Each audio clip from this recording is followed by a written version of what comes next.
কথায় আছে ভেতো বাঙালি। এই ভাত তৈরির মূল উৎস ধান।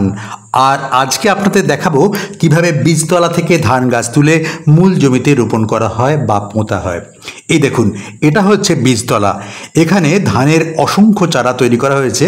এখান থেকে অত্যন্ত দ্রুততার সাথে গাছের চারা সংগ্রহ করা হচ্ছে। এবার চারা গাছের শিকড়গুলো ভালো করে ধুয়ে নেওয়া হচ্ছে যাতে গোড়ায় কাদা লেগে না থাকে। এবার এটাকে খড় বা বিচালি দিয়ে বেঁধে নেওয়া হচ্ছে। এইভাবে বেঁধে নিয়ে এক একজন কর্মী এক একটা নির্দিষ্ট জায়গায় তার সংগ্রহ করা চারার তাড়ি বা আঁটি জমা করে রাখছে। এক একজন কর্মীকে 24 আঁটি ধান গাছ রোপণ করতে হয় নির্দিষ্ট টাকার বিনিময়ে।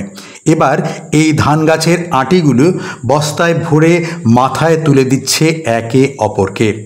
তেষ্টা পেলে জলপানের জন্য জলের বোতলও সঙ্গে নিয়ে যাচ্ছেন এনারা। ধান গাছের আঁটি বোঝাই বস্তা নিয়ে এনারা রওনা দিচ্ছেন যে জমিতে ধান চাষ হবে সেই জমির উদ্দেশ্যে। বাঁদিকে ঢেঁড়স জমি, ডান দিকে ঝিঙের জমি, চারিদিকে সবুজ আর সবুজ। তার মাঝখান দিয়ে সরু আলপথ ধরে সারিবদ্ধভাবে যাচ্ছেন এই কর্মীরা।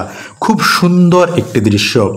গ্রাম বাংলার এই সুন্দর দৃশ্য কিন্তু অনেক নামি দামি জায়গার থেকে কোনো অংশে কম নয়। যাই হোক, এবার বয়ে আনা আঁটির গাছগুলো মূল চাষের জমিতে রোপণ শুরু হয়ে গেছে। অসংখ্য নরনারী এই কাজে নিযুক্ত রয়েছে। প্রত্যেক কর্মী আঁটি থেকে একটি করে চারা নিয়ে অত্যন্ত দ্রুততার সাথে ও নিপুণতার সাথে নির্দিষ্ট দূরত্বে চারা রোপণ করছেন।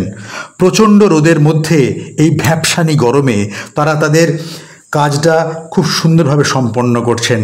তারা অর্থের বিনিময়ে কাজটা করছেন ঠিকই, কিন্তু আমার আপনার প্রত্যেক দিনের খাওয়ার ভাত বা অন্নের যোগান আসছে এই মাথার ঘাম পায়ে ফেলা কর্মীদের জন্যই।